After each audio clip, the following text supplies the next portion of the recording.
حضرت عائشہ صدیقہ رضی اللہ تعالیٰ عنہ فرماتی ہیں میرے پاس ایک عورت آئی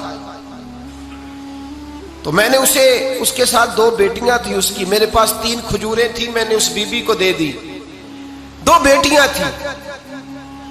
اس عورت نے کیا کیا میں دیکھ رہی تھی، ماں تھی نا اور بیٹیوں کی ماں تھی، اس نے پہلے ایک کھجور دونوں بیٹیوں کے منہ میں ڈالی اور پھر جو کھجور اس کے پاس بچ گئی میرا خیال تھا یہ کھائے گی، لیکن اس ماں نے اس کھجور کے 2 ٹکڑے کیے اور وہ بھی اپنی بیٹیوں کے منہ میں ڈالے۔ حضرت عائشہ صدیقہ فرماتی ہیں اس کا عمل اتنا حسین تھا،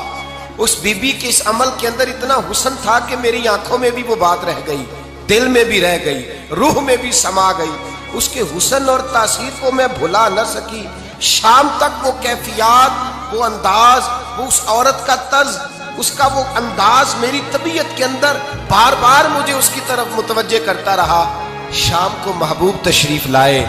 نبی کریم صلی اللہ علیہ وسلم شام کو جب تشریف لائے تو حبیب پاک علیہ السلام کو میں نے بتلایا، میں نے کہا حضور بی بی آئی تھی،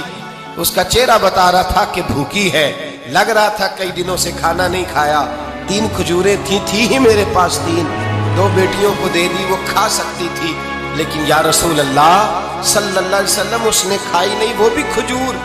2 ٹکڑے کر کے بیٹیوں میں بانٹ دی ہے۔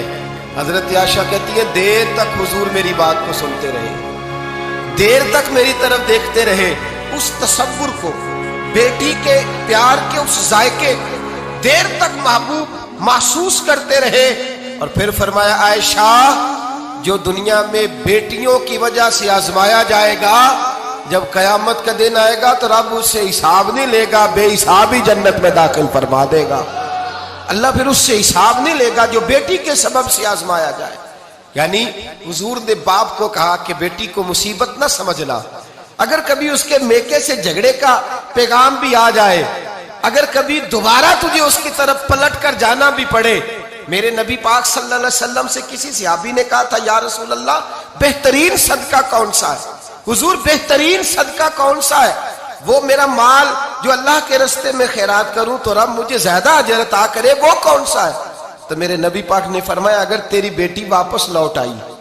طلاق کی وجہ سے یا بیوہ ہو کر واپس آ گئی،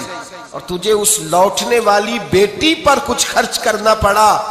تو تیرے رسول کا وعدہ یہ ہے کہ اللہ تجھے اس روپے پر سب سے زیادہ اجر عطا فرمائے گا۔